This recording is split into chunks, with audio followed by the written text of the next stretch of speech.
One candle, one book, one whisper. You're not the first to read that line. 30 minutes later, the historian is sprinting through Dublin, promising to deck the next soul who says, "Archives." Back in 1690, Archbishop Narcissus Marsh misplaced a letter to his runaway niece, and he's still asking visitors if they've seen it. Stick around and you'll learn why every book in Marsh's library is locked with a brass latch, and why the staff sprint for the gate the second the sun dips. By day, Marsh's looks harmless. Neat red brick cuddled up to St. Patrick's. Tourists laugh at the iron cages where readers were once locked with the rare books. They don't realize the cages were built to stop people stealing pages, not to stop pages stealing people. Opened 1707. Still no heating, no Wi-Fi, no nonsense. 25,000 early printed books, many still on their original chains. Dust so thick you can taste the century. When the place creaks, guides blame the timbers. Locals blame the bishop who never left. Picture the pickiest librarian you know. Hand him a bishop's mitre and a grudge sharp enough to shave with. 7 languages, cataloged every book he ever owned. Once wrote Newton a cranky note about sloppy citations. Yes, that Newton. In 1690, he took in his teenage niece Grace, paid for tutors, set her up for a tidy marriage. She eloped with a skint soldier and left only a scribbled apology hidden somewhere in the shelves.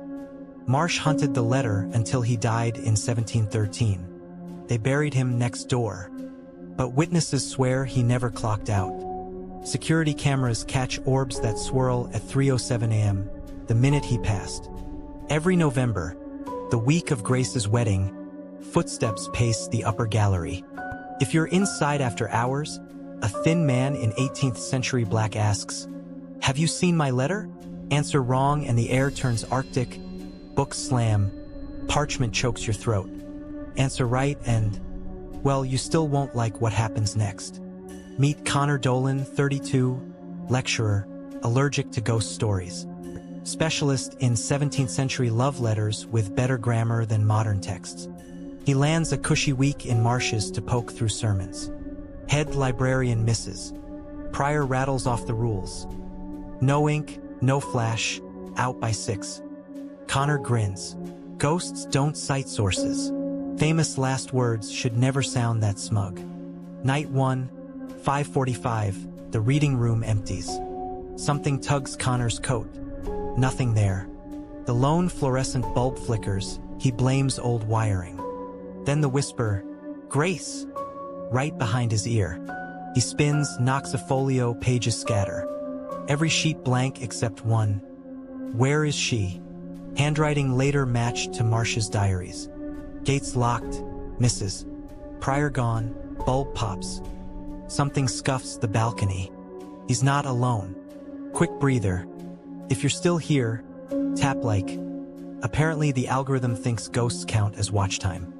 Subscribe for more true dark history. And whack the bell so YouTube tells you when the next story slithers out of the stacks. Morning drizzle, stiff coffee, denial. Connor mentions the locked door. Misses. Prior blames a sticky latch without meeting his eyes. He whispers the name Grace. She crosses herself. Rare move for a Protestant.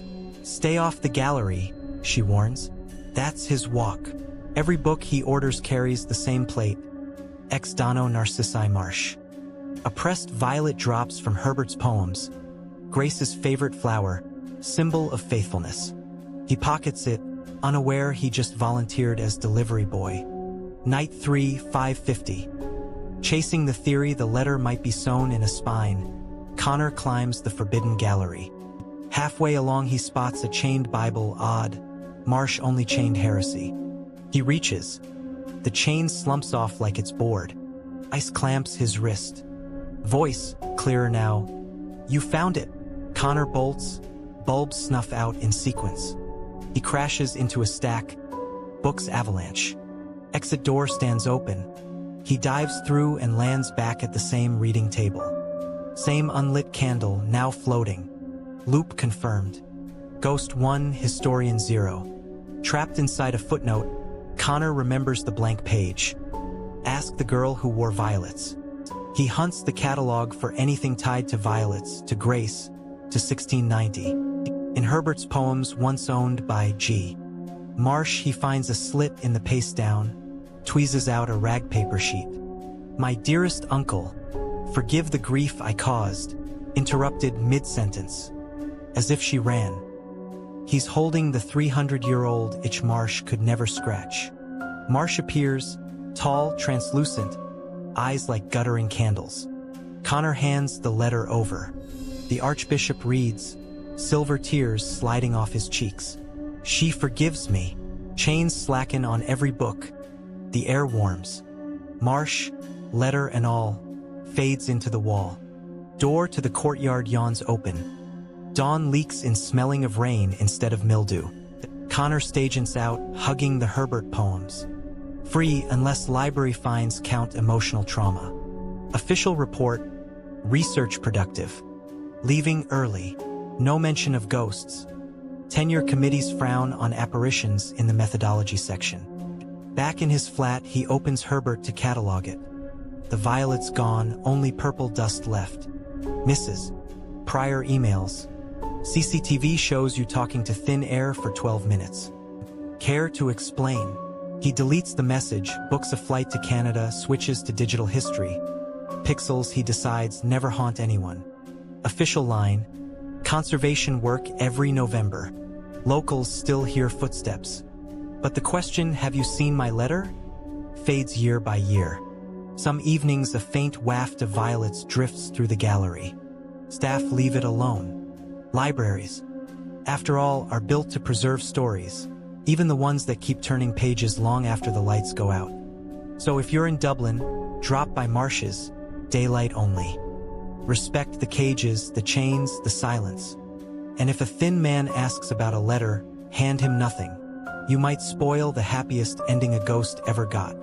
Like the tale? Share it with the bookworm who swears they're not scared of the dark. Subscribe for more histories that refuse to stay shelved, because sometimes the past doesn't repeat. It reprints.